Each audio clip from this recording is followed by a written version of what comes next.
बच्चों, आज कक्षा 10 गणित प्रश्नावली 5.3 का 15वां सवाल हम लोग देखेंगे। 15वां सवाल में क्या कह रहा है सुनते हैं। 15वां सवाल में कह रहा है कि निर्माण कार्य से संबंधित किसी ठेके में एक निश्चित तिथि के बाद कार्य को विलंब से पूरा करने के लिए जुर्माना लगाने का प्रावधान इस प्रकार है।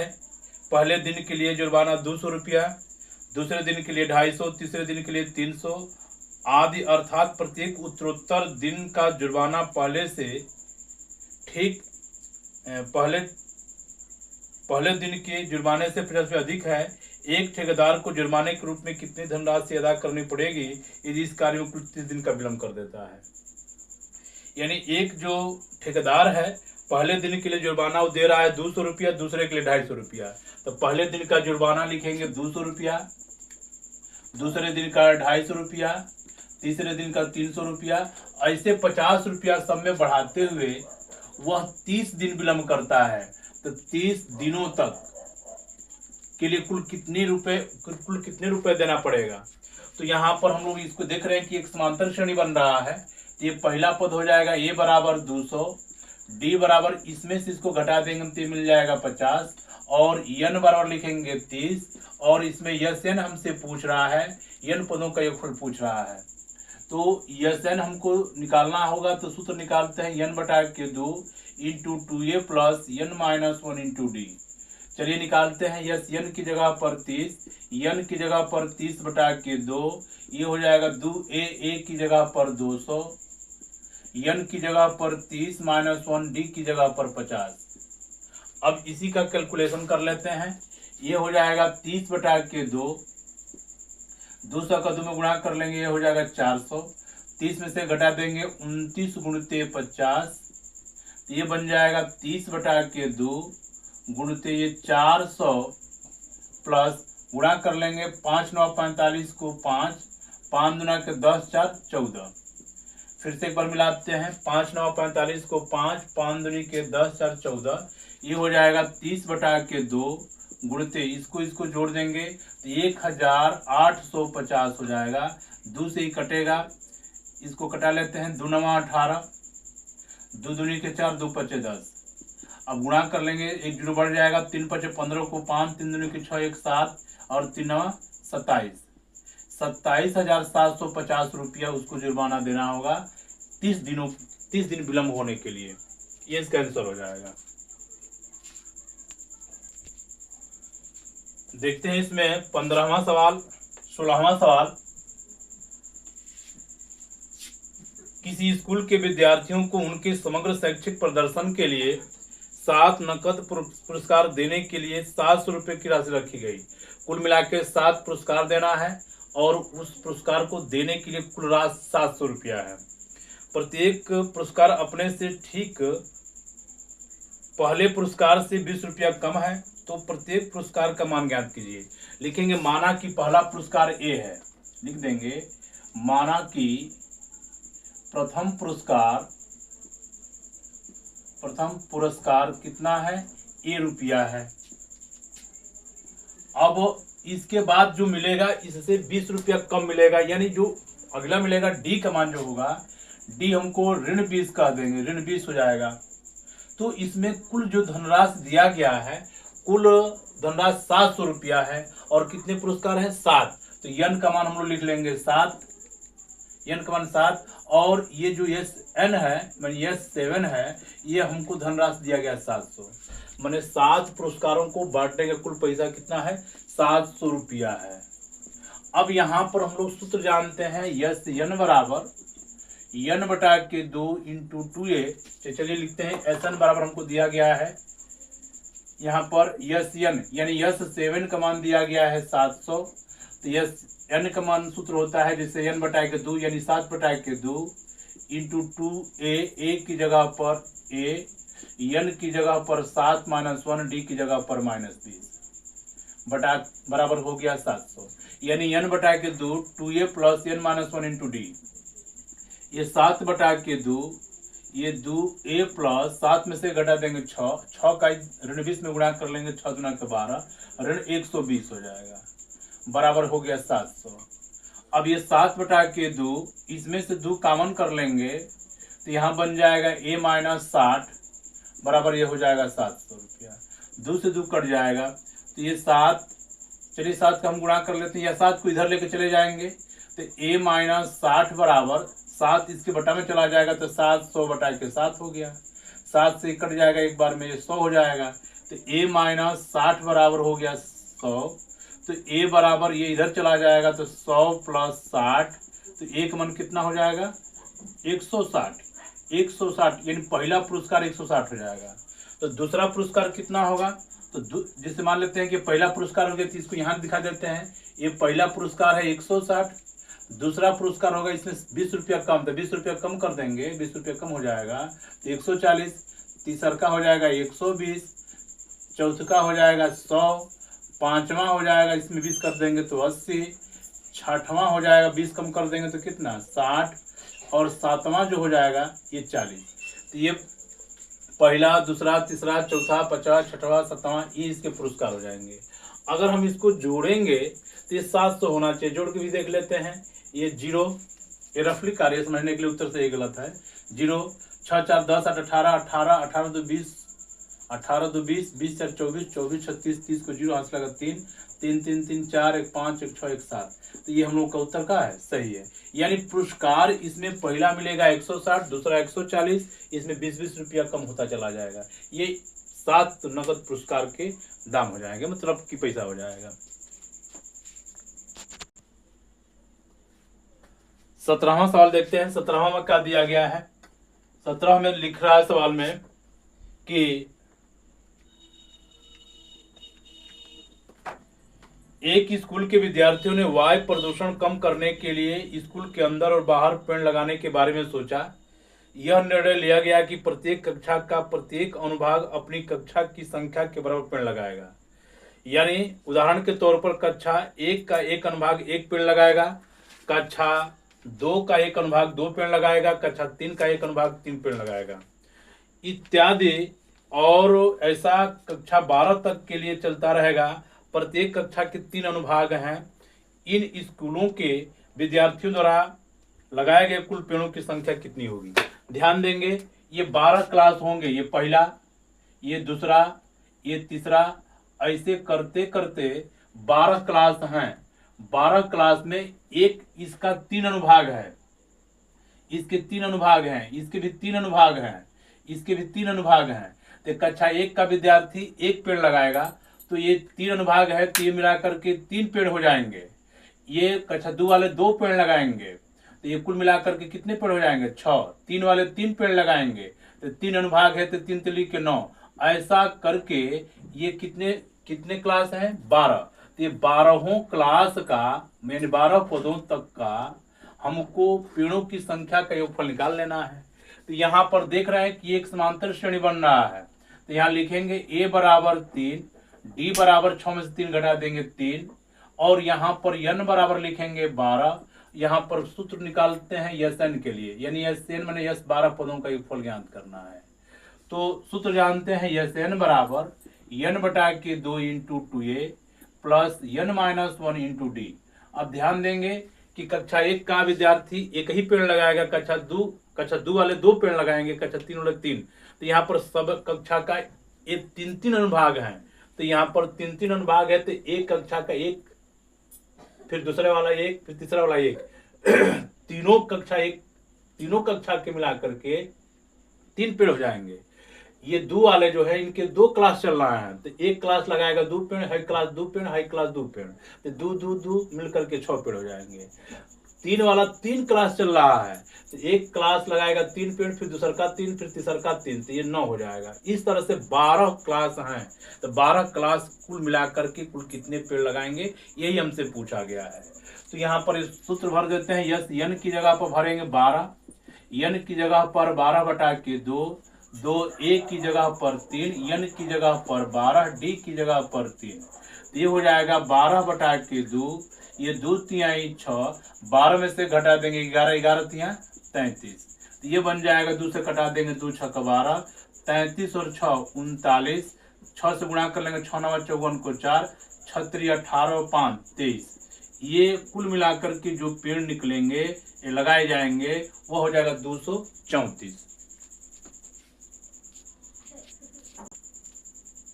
18वां देखते हैं क्या दिया है।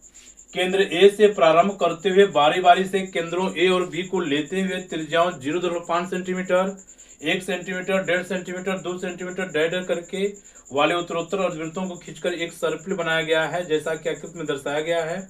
13 क्रमागत अर्धवृत्तों से बने इस सर्पिल की कुल लंबाई क्या है। देखते हैं, इस तरह का सर्पिल एक बनाया गया है। जैसे मान लीजिए कि यहाँ पर एक पॉइंट ए है, यहाँ पर एक पॉइंट बी है, तो इसमें दिया गया है कि ए से प्रारंभ करते हुए बारी बारी से ए और बी को केंद्र ए और बी से लेते हुए 0.5, इसको केंद्र मान करके 0.5 सेंटीमीटर का एक अर्धवृत्त बनाया गया है। फिर यहाँ पर कह रहा है कि एक बार मान लेते हैं कि अर्धवृत्त का नाम दे दिया गया है L1। फिर कह रहा है वृत्त को केंद्र, यहाँ पर बी को अब केंद्र मान करके, अब इसको केंद्र मान करके जब वृत्त खींचेंगे तो वृत्त खींचने पर ये हम लोगों का जो सर्पिल बनेगा हाई वाला, इस तरह का, ये इस पर जाएगा। फिर बी को केंद्र मानकर खींचेंगे तो एक ये सर्पिल जाएगा। फिर ए को मानेंगे तो एक बार हाई सर्पिल जाएगा। ऐसे जो है 13 सर्पिल बनाया गया है। तो मान लेते हैं कि ये L1 है, ये L2 है, हाई L1 है, हाई L2 है, हाई L2 है, हाई L3 है, ऐसे करके 13 है। तो ध्यान देंगे, पहले वाले की जो त्रिज्या है, पहले वाले की त्रिज्या हमको दिया गया 0.5, तो पहले वाले के लिए त्रिज्या लिखेंगे 0.5। पहले सर्पिल की लिखेंगे, सर्पिलों की क्रमशः त्रिज्याएं, सर्पिलों की क्रमशः त्रिज्याएं जो हमको दिया गया है, वह त्रिज्या दिया गया है 0.5। पहले 0.5 दिया गया है, फिर कितना दिया गया है 1, फिर 1, फिर 1.5, फिर 2, ऐसे करके आगे तक गया है। तो यहाँ पर ये जो पहला सर्पिल है, इसकी लंबाई कितना होगा, तो पहले सर्पिल की लंबाई लिखेंगे, पहले सर्पिल की लंबाई, ये जो लंबाई यहाँ पर निकालेंगे, तो ये जो सर्पिल बन रहा है इस तरह का बन रहा है, तो ये अर्धवृत्त है, तो अर्धवृत्त का ये पूरा परिमाप निकालते हैं तो 2πr होता है। लेकिन ये आधा है तो इसका आधा कर लेंगे तो ये πr हो जाएगा। तो πr लिखेंगे, पाई r की जगह पर 0.5 है, तो ये बन जाएगा 0.5 पाई। लिखेंगे दूसरे सर्पिल की लंबाई, दूसरे सर्पिल की लंबाई, तो दूसरे सर्पिल की लंबाई ये मान लो कि इस तरह से बन रहा है, ये वाला अर्धवृत्त ये भी बन रहा है, तो 2πr ये भी होगा, तो 2πr के आधा करेंगे तो πr हो जाएगा, तो पाई r की जगह पर 1 है, तो 1 पाई हो जाएगा। फिर तीसरे सर्पिल की लंबाई हो जाएगा πr, पाई की जगह पर पाई, r की जगह पर 1.5, तो ये 1.5 पाई हो जाएगा। फिर चौथे सर्पिल की कुल लंबाई हो जाएगा 2 पाई। इस तरह से ये पूरा लंबाई हमको जोड़ करके बताना है, 13 होंगे। 13 जब सर्पिल हो जाएगा तो यहाँ 13 पदों का योगफल निकाल लेना है। तो ध्यान देंगे, क्या लिखेंगे, पहला सर्पिल की लंबाई 0.5 पाई, दूसरे वाले का हो जाएगा 1 पाई, दूसरे वाले का 1.5 पाई, तीसरे वाले का 2 पाई, ऐसे करके कहाँ तक, 13 पदों तक का योग निकाल लो। अब यहाँ पर देखो, सब में पाई है, पाई कॉमन कर सकते हैं। चलिए इसमें हम लोग पाई कॉमन कर लेंगे, तो ये बन जाएगा 0.5, यहाँ पर 1, यहाँ पर 1.5, यहाँ पर ये 2 प्लस 1.5 करके 13 पदों तक। चलिए मान निकालते हैं। ये समांतर श्रेणी बन रहा है, तो यहाँ पर लिखेंगे a बराबर 0.5, d बराबर, इसमें से इसको घटा देंगे तो 0.5, और n की जगह पर लिख देंगे 13। हमको यह 13 का मान ज्ञात करना है। तो यहाँ पर Sn बराबर n/2 2a plus n - 1 into D, ये इसका सूत्र हो जाएगा। इसमें भर देते हैं, यस n की जगह पर 13, जहाँ जहाँ n है वहाँ पर 13, यहाँ पर 2a की जगह पर 0.5, n की जगह पर 13 - 1, d की जगह पर 0.5। अब इसको कैलकुलेशन करते हैं, इनको इधर कर लेते हैं। चलिए यहाँ दिखा लेते हैं, एक लाइन बढ़ा लेते हैं। यस 13 बराबर हो जाएगा 13/2, 2 का 0.5 में गुणा कर लेंगे तो 5 दूनी 10 यानी 1 आ जाएगा। 13 में से घटा देंगे 1 आ जाएगा। 1 का मतलब इस तरह से हम 1 लिख दिया डायरेक्ट। ये 13 में से घटा देंगे 12, 12 5 60, 60 दशमलव स्थान 1 स्थान, तो ये हो जाएगा। एक चीज और देखेंगे, ये पाई छूटा हुआ है, पाई इसमें लिखेंगे, ये सब में गुणा है तो पाई यहाँ लिख दे रहे हैं, पाई यहाँ पर लिख देंगे, ये पाई में हो जाएगा, ये 13 पाई हो जाएगा। तो ये हो जाएगा यस 13 बराबर 13 पाई बटा के 2 गुणते 6 और 1 मिलकर के हो जाएगा 7। तो इसका मान भर देंगे 13/2, पाई का मान होता है 22/7 गुणते 7, 7 से 7 कट जाएगा, 2 से कटा देंगे 11, 13 कम 13 को 3, 13 कम 13 और 1 14, 143 सेंटीमीटर। ये 143 सेंटीमीटर पूरे सर्कल की लंबाई हो जाएगी। ये इसका आंसर हो जाएगा यस 13 पदों का योगफल जो निकालेंगे 143 आएगा। 19वां देखते हैं। 200 लट्ठों को ढेरी के रूप में इस प्रकार रखा जाता है। सबसे नीचे वाली पंक्ति में 20 लट्ठे, उससे अगले पंक्ति में 19 लट्ठे, उससे अगले पंक्ति में 18 लट्ठे इत्यादि। ये आकृति देखिए, ये 200 लट्ठे कितनी पंक्ति में रखे गए हैं तथा सबसे ऊपरी पंक्ति में कितने लट्ठे हैं। ध्यान देंगे, यहाँ पर मान लेते हैं कुछ लट्ठे रखे गए हैं, चित्र में हमको दिखाया गया है इस तरह से लट्ठे रखे गए हैं। मान लो एक पंक्ति, निचला वाला में मान लेते हैं इस तरह से दिया गया है, फिर इसके ऊपर भी एक पंक्ति रखा गया है ऐसे करके। तो चलिए इसको हम चित्र नहीं बनाते हैं, समझाते हैं इसको कैसे होगा। इसमें लिखा है कि 200 लट्ठे हैं, सबसे निचले वाली पंक्ति में 20 लट्ठे। मान लेते हैं कि यहाँ पर जो लट्ठे रखे गए हैं पहले, ये 20 लट्ठे रखे गए हैं, तो पहला पंक्ति में 20 लट्ठे हैं, उसके बाद अगली पंक्ति में 19 लट्ठे रखे गए हैं, उसके बाद 18 लट्ठे रखे गए हैं। ऐसे करके कुल मिला करके कितने लट्ठे रखे गए हैं, और टोटल लट्ठों की संख्या हमको दिया गया 200। यानी मान लेते हैं कि इसमें कुल पदों की जो संख्या है n है। यहाँ पर लिखेंगे a बराबर मान लो 20, d बराबर इसमें से इसको घटा देंगे तो -1, और n हमसे पूछ रहा है कितने होंगे, और अंतिम जो SN है कुल मिलाकर के SN जो दिया गया है, कुल लट्ठों की संख्या जो दिया गया है ये 200 दिया गया है। तो फिर पूछ रहा है कि अंतिम में यानी लास्टवा में AN में कितना है, AN भी हमसे पूछ रहा है अंतिम वाला में कितना है।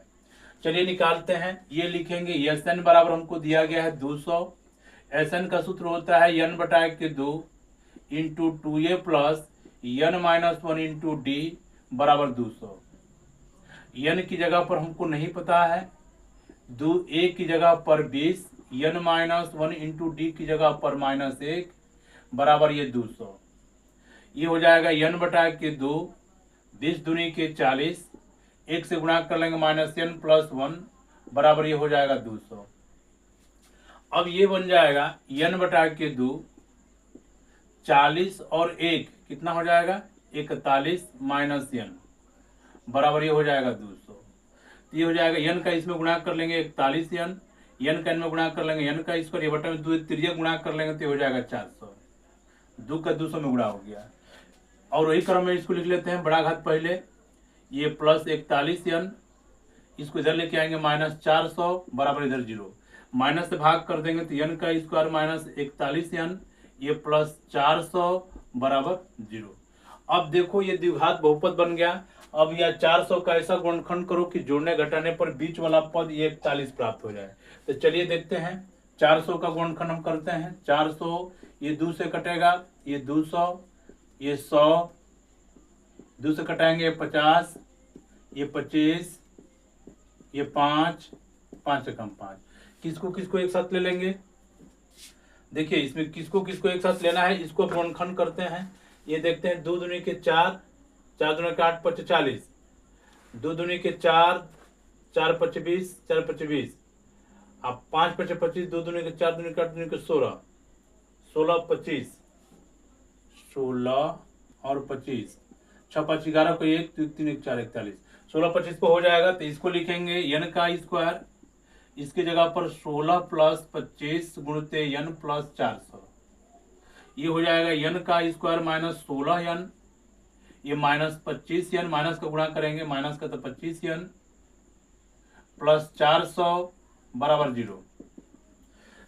इसका गुणनखंड यहां पर अब करेंगे, इसमें से n कॉमन है, n कॉमन कर लेंगे तो यहाँ बचेगा n माइनस 16। इसमें से अगर हम 25 कॉमन कर लेंगे तो यहाँ से n बचेगा, 25 से 400 भाग कर लेंगे 16 होगा। n माइनस 16 यदि कॉमन कर लेंगे तो यहाँ n माइनस 25 बचेगा बराबर 0। अब देखो दो संख्याओं का गुणनफल 0 तभी होता है जब उसमें से कोई 0 के बराबर होगा। तो लिखेंगे कि यदि n माइनस 16 बराबर 0 तो n बराबर प्लस 16। एक बार इसको लिखेंगे कि यदि n माइनस 25 बराबर 0 तो n बराबर कितना हो जाएगा, प्लस 25। यहाँ देख रहे हैं कि n का दो मान आ रहा है, एक 16 और एक 25। तो ख्याल करेंगे 16 सही होगा कि 25 सही होगा। अब इसके लिए हम यनवा पद पहले ज्ञात करेंगे। तो यनवा पद ज्ञात करके देखो, यनवा पद पर यनवा पद निकालेंगे। यनवा पद का सूत्र होता है a plus n minus 1 into D. तो an की जगह पर क्या लिखेंगे 16, a की जगह पर 20, n की जगह पर 16, d की जगह पर -1। तो ये 20 16 में से घटा देंगे 15, 15 कम 15, तो ये हो जाएगा कितना, 16 में से 20 में से 15 घटा देंगे 5, यानी 16वां पद माने अंतिम जो लाइन आएगी ऊपर उसमें 5 लट्ठे होंगे। इसको रख के देखते हैं, an बराबर a plus n minus 1 into D वाले पर an की जगह पर 25, a की जगह पर क्या लिखेंगे 20, n की जगह पर 25 माइनस 1, डी की जगह पर -1। तो ये 20 25 में से घटा देंगे 24, ये 24 ऋण 24 आ जाएगा। 24 में से 20 घटाएंगे ऋण 4, यानी ये जो अंतिम पद आ रहा है ऋण 4, लेकिन ऋणात्मक कोई लट्ठा होगा नहीं, इसलिए इस पद को हम लोग लिख देंगे अमान्य है, ये अमान्य हो जाएगा। ये इसका आंसर हो जाएगा। यानी कुल लट्ठों की संख्या, यहाँ ध्यान देंगे, कुल पंक्तियों की संख्या, लट्ठों की कुल पंक्तियों की संख्या ये हो जाएगी 16, और सबसे अंतिम वाले में जो लट्ठे होंगे वो हो जाएंगे 5 लट्ठे। ये इसका आंसर हो जाएगा, हाई अमान्य हो जाएगा, ये उत्तर नहीं होगा।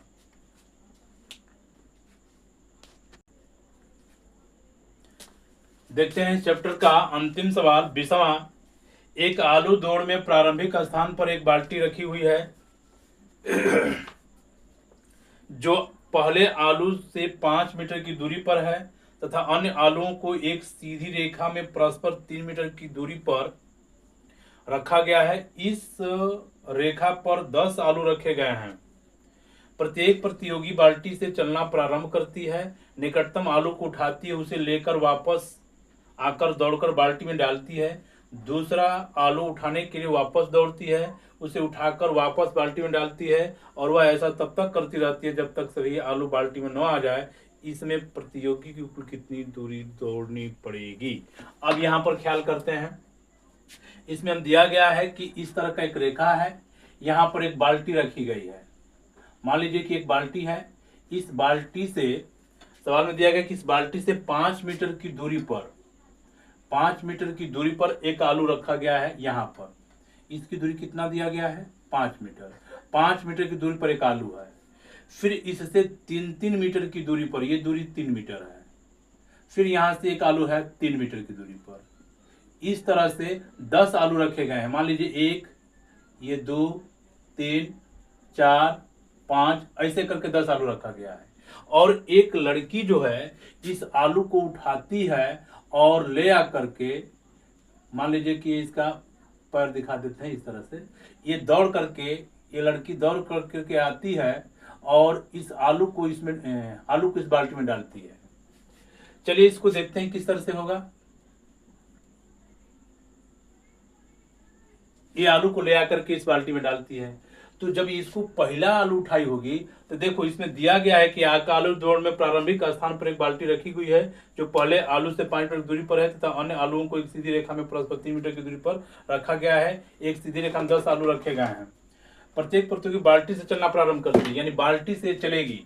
तो ये लड़की जब यहाँ से पहला आलू उठाने के लिए गई होगी तो कितना दूरी चली होगी 5 मीटर। फिर यहाँ से लौट करके आई होगी 5 मीटर और, तो पहला दूरी तय करने में उसको कितना दूरी तय किया गया होगा, पहला आलू को डालने में कितना दूरी 10।